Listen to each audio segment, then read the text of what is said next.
Miao Ying, the Storm Dragon. Is there anything else I really need to say? It is, without a doubt, one of the most stunning miniatures ever to come to Warhammer the Old World, and I'm very excited to paint it in today's video. I'm going to be going for a very different scheme than it is on the box, and I think my one turned out pretty good. So if you want to see what that looks like, please do stick around to the end of this video. Before I get into the video, I just want to say a huge thank you to everyone out there that supports the channel, and make sure to continue supporting the channel. The easiest way to support is to make sure you like the video, comment, and make sure that you're subscribed. If you want to help support us even further, there's things like Patreon and becoming a channel membership linked down below. And please don't forget about our affiliate links for things like Element Games, My Hobby Place, and Underworld Gaming here in Ireland. If you want to get your hobby products at a cheaper price and a little kickback to us, that's the best place to do it. All right, without further ado, let's dive in and get this awesome dragon painted. So this is Miao Ying, the Storm Dragon, one of the most epic miniatures that has ever come out for Warhammer the Old World, if I do say so myself. I think it's absolutely incredible. So I got the model constructed. I left off her shoulder armor pieces because I'm going to be doing a lot of dry brushing on the scales, and they would have definitely gotten in the way, so I'm going to glue them on a little bit later on in the video. I didn't want the base to be just like completely flat with then just the rocks poking through, so I did add a layer of cork. And I kind of whittled it down and kind of made it blend in a little bit better, just so it's not a super flat base. And then I got the model sprayed with a nice solid coat of black. And from here, I was going to start my dry brushing journey to get the scales on this model looking the way I want. So I wanted to go from kind of like a pale bone all the way up to like almost like a pure white. My inspiration from this is the dragon from Shang Chi. Whenever that movie came out, I loved the whole style, the whole aesthetic of it. And when that dragon burst out of the river or the lake and came swooping around, I was in love. I knew I wanted to paint something like that at some stage. And then they brought out this miniature and all of my problems were solved. So obviously, as you can see, I'm going with Morghast bone as the first coat, and I'm going for more of a heavy overbrush than a dry brush. I'm trying to get kind of a solid coat. It's very much okay if in some of the deepest, darkest recesses, there is still a black remaining. As you can see, I've left some black behind. But for the most part, we want a fairly solid coat. From here, we jump up to Ushabti bone and we just start dry brushing. This is like a medium dry brush. We want to leave a good amount of Ushabti bone behind, but we're not trying to obscure a lot of the previous paint. It's kind of the most unnoticeable of steps. You can't really tell on camera that it is doing anything, but I promise you it is leaving behind some of the Ushabti bone and adding just a little bit more warmth to the color. From here, we're going to go up to Wraithbone, which is a lot purer, and obviously it's going to be quite a nice jump here. Originally, when I started this, the reason I showed those three paints at the beginning of the videos, I felt that those three paints were going to give me the results that I wanted. But when this last, quotation marks, last dry brush was on, I thought it was still just a little bit too dark for my liking. I wanted to punch the color just a little bit more. And obviously, I had reference pictures of the dragon from Shang Chi up on my screen. And that did kind of go into almost a pure white. So I decided at the end that I think I would do that, and I pushed it one step further and added a nice light dry brush of white in as the final one. And I think that's the fun thing about painting. If you don't like something, you can always push it a little bit further or pull it a little bit back. This is what it looked like, and it did look really nice, but it wasn't kind of popping like I thought it would in my head. So that's where I went for my ceramite white. And just like I said, I'm going very light, just catching the sharpest edges of all of the scales. Very lightly rubbed up over the face to give the effect that I want. And I think it was definitely the right choice. You can see the stomach and belly now. I think it's exactly the tone that I want to. And I am really happy that I pushed it for a fourth dry brush across the body. I know 4 dry brushes seems a lot, but this only took maybe 10 minutes to do all 4 dry brushes across the model. I spent more time washing out the brush than I did doing anything else. Now we have the dangerous paint, which is Blood Angel's red contrast, and we're going to block in all of the armor panels and fins and stuff like that across this model, including that huge big mop of glorious hair. And obviously we have the scales the color we want. We are not going to be touching those scales again. So when I got to this stage, obviously I was taking my time. I was holding my breath. I did not want to get that red anywhere where it wasn't supposed to be, because there was no way of going back and fixing it. At least no easy way to go back and fix it. So as you can see, I am moving slowly and I am going scale by scale down the back of this model. There was a little bit of debate as to how much of the model should be red. The entire belly scales, I wanted them to be red. the glorious Laura decided she didn't think it should be red.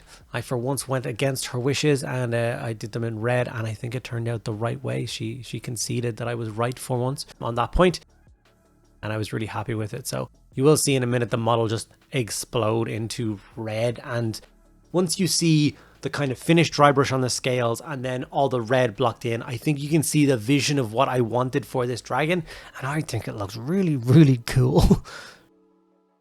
Maybe I'm biased though. Shang Chi was one of my favorite movies. I love that movie. So I was more than happy to delve into that lore a little bit. Having said that, I can't remember what their dragon is called. I think I should have looked it up before doing the speaking bit of this video, but no, that would have been intelligent. Anyway, but here is all the red done. Obviously, he's his armored bits across his like biceps going down its forearms, his protection across his fingers, giant back scales, belly scales, the hair on the side of its little beard, and obviously that big mane of hair going down his back. And it was at that point that I was like, I'm in love. I can't wait to see what this model is going to look like finished. Some keen-eyed people may have noticed that I did indeed leave some other parts off of this model as apart from the big shoulder armor pieces I talked about earlier. And that is those big glorious kind of whisker pieces that are very traditional for Japanese dragons, or Chinese dragons, apologies. But they were already, like, one of them was already broken in the kit, which was annoying as it was. But they were such fragile pieces. And I feel like if you had glued them on, like, before this process, I would have just broken them off during the painting process. And when I got to the end, I didn't feel like there was something missing. So I would rather not have those kind of fragile pieces exist on the dragon at all. So I'm never going to glue them on. They literally go in where the nostrils go. So there's no like weird holes in the face that it looks like there's something missing. You don't even notice it at all. And yeah, I think I'm happier with this as a solution. I plan on using my army of Cathay quite a lot in games. Therefore, I'm going to be obviously putting my grubby mitts across this model and pushing it around the tabletop and having it smash into other models and stuff. So I think not having those fragile whisker bits on is going to be the way for me. As you can see, I got some brown texture paste all over the base, and then I gave it a light dry brush of Rise of Rust and a light dry brush of Bone, just to do my standard, like every single Warhammer Old World video, like model I'm doing is the same basing style. I want that old traditional like green field mats, trees, hills, like fantasy villages. That's the theme and stuff that I'm going with, and that's what I'm happiest with. So everything will match that. Maybe dwarves and night goblins will be in an underground color, but who knows. Okay, Mephiston Red, Evil, Sun Scarlet, and Wild Rider Red. This is where the majority of time when painting this model goes to. I'm going to layer up every single section of this dragon that is red with 3 stages, starting with Mephiston Red, going up to Evil Suns, and then Wild Rider. That may seem quite excessive, but I think it does make a lot of sense when you see the final result. Although the dragon would be considered a white dragon, white is not a color that your mind like processes as like a primary color. It's not the focus. Like if you look down on a model that's mostly white, it's not the white that you notice first, it's all the other colors. Take white scars, for example. White scar Space Marines are absolutely beautiful, but they contrast all that white with a whole host of red and other colors just to have some sort of visual interest for your eyes. And that's what the red is going to do with this dragon. When the person picks up the model or looks closely, I'm sure they will notice the nice white scales and sharp detail and stuff, but at a glance, the red is what's going to stand out to them the most. So I think putting the most amount of time and effort into the red makes the most sense. I'm going to be showing you basically all 3 steps down the kind of neck scales and then down that left front arm or right front arm if you're a stage rider thing. The one my thumb is on right now.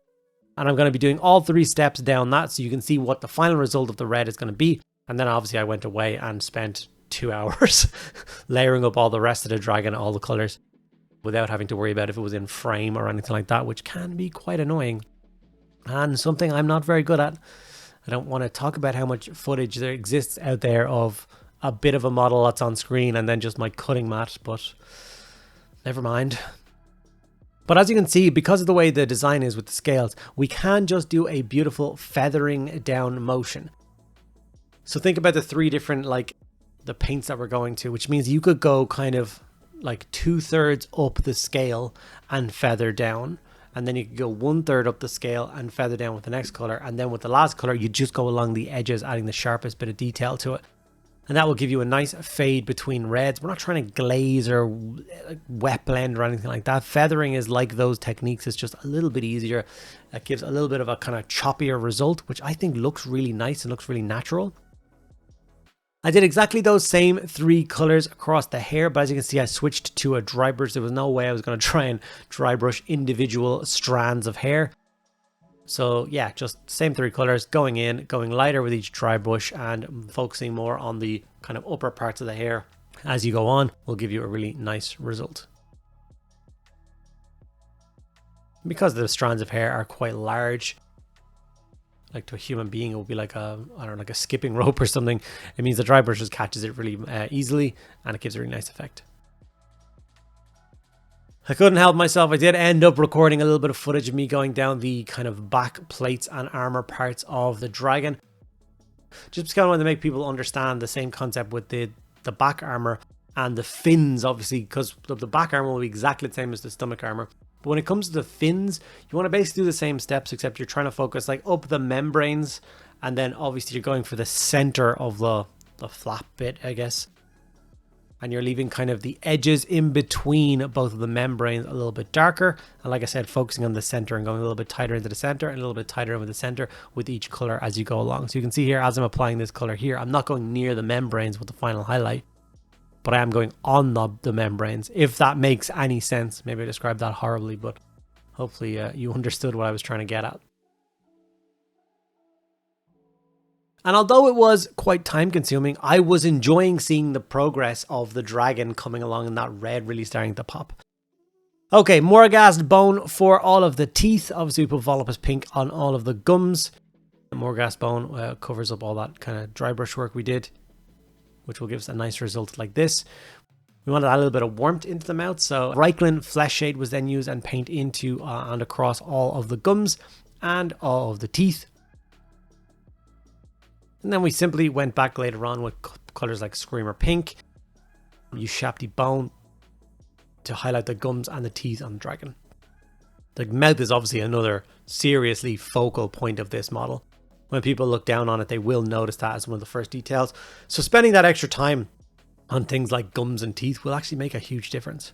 Okay, I have glued the shoulders on. Now that the red is complete and the white skin and scales is dry brushed, I can put that armor plate on. You can see how much it would have covered and how awkward it would be to try and dry brush around those pieces if I had glued them on before.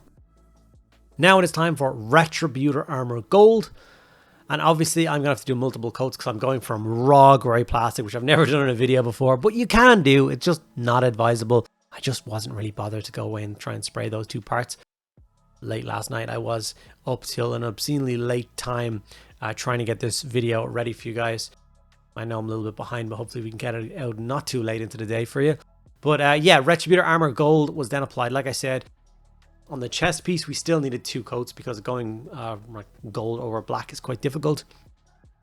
And over the grey plastic, you're going to have to get 2 coats for it to be nice and solid. But it will give us a solid coat of gold if you just be patient and get her done. So that's what we did. There's also a lot more gold in like the hairband thingies in the hair, and there's like buckles holding on the straps of the armor on the back and stuff. So make sure you do find all the little straps that are supposed to be gold and get them done. After that's fully dried, we went in with Reikland Flesh Shade and we shade all of those pieces. All the gold is going to add a nice bit of warmth to it, settle into the recesses, add some kind of definition and shading. And it just makes sense. I've always used Reikland Flesh Shade for Reikland Flesh Shade or Sepia for gold. I think they both work really good. After that, we're going to go for Gehen's Gold, and we're just going to give it a kind of a rough dry brush / stipple across the gold. Once again, adding a little bit more texture and a little bit more life back to the gold. Now, this dragon is, of course, ancient. It's an old, like epically old dragon. Therefore, I think its armor and equipment would be almost like museum pieces, if you will. They will be old, they will be patinaed, they will be scratched and scuffed, at least in my head. So that's what I'm going to do with these pieces. So I'm going in with a light dry brush of silver, once again to catch all those sharp edges and make them pop. But then after that, I don't want the kind of gaudy gold to draw too much attention away. So I'm going to add in some Nihilic Oxide. Now, originally, as I started the process of applying this, I went for the traditional way of using, which is to go along kind of crevices and cracks and anywhere where, like the way I describe nilic oxide is things oxidize where water gathers. So I think it would kind of in pools and stuff. Now, people always get on to me and give out to me whenever I oxidize gold because gold doesn't patina. I know that. I just think it looks really cool. So there's no need to give out to me for doing it wrong. I just like it. It's my war dolly. I'll do whatever I want with it. But in the end, I decided to actually stipple it on in some of the flatter areas of it, which did give that kind of ancient bronze color to it. And I think it looked really cool and added a really nice like touch to the model. Something a little bit more unique and something a little bit more kind of different, which is what I was going with. I was going to go kind of as far away from the box art as possible. Not that I dislike the box art, just I'm not a huge fan of purple. So doing something different was definitely on the cards for me. Like I said earlier, we grabbed that Screamer pink and just very lightly touched up the gums anywhere where they're raised, anywhere you can get a brush at and get a really nice kind of little dot of highlight. That's what you're going to do with that Screamer pink.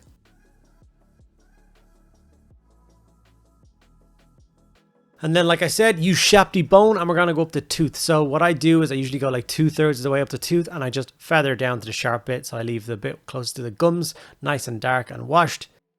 And it gives a really nice result. Those sharp gleaming teeth. And obviously it's quite a bit of a distinction from the skin, which is an important step. You don't want them to just look the same. Berserker Bloodshade was then the next color I used, and I wanted to add a little bit of definition to certain areas of the face. So I painted the eyes with Averland Sunsets. There's a slight yellow one. When that was fully dried, I went in with this Berserker Bloodshade, and I basically did like eyeshadow around the eyes and the eyelids and stuff to add a little bit of darkness. I fed this into like the nostrils, into like creases in the kind of inner parts of the ear. I didn't want them to just be the flat dry brushing bone that we went through the whole time. So adding that Berserker Bloodshade I think was the right choice and gave us a really nice bit of definition on the face. All of the gemstones, I simply blocked them out with some black paint and making sure to get a nice solid coat. And then I did Warpstone Green, so I went from bottom left across and I fed it up the right hand side, and then I moved to Moot Green and did exactly the same step but on kind of the inside of Warpstone, leaving some Warpstone behind. A dot of white in the top left corner, and then just a little bit of Ard Coat gloss over the top will give you some very easy to do, very accessible gemstones. You can do that with any colors you want. Just pick two colors, whether they be two reds, light and dark, or two yellows, light and dark, and then it's exactly the same effect, and it looks great. Some dirty down moss for those kind of pristine kind of rocks rising out of the ground. I fed them all in and around where they're going to touch the ground, and then any nooks and crannies and even a bunch of the flat surfaces. I wanted that the kind of age to be seeping through the model, and I thought the rocks just looked a little bit too pristine for me, a little bit too kind of sculpted architecture digest model kind of thing, like from a garden video. So I just want to add lots of moss to it, and I think that looked great. Then I went in with my wacky doodle way of adding flock, which is to add a lot of super glue to the base, press it down, flick it from the bottom till it comes off, and just repeat that process in all the different patches and areas that I want the flock to be. With that applied, we had our finished Miao Ying dragon. The storm dragon is now complete, ready to be fielded on the tabletop, or at least it would be if I had the second model from this set built and painted. I will have to get to her in the very near future so that I can actually use it in games.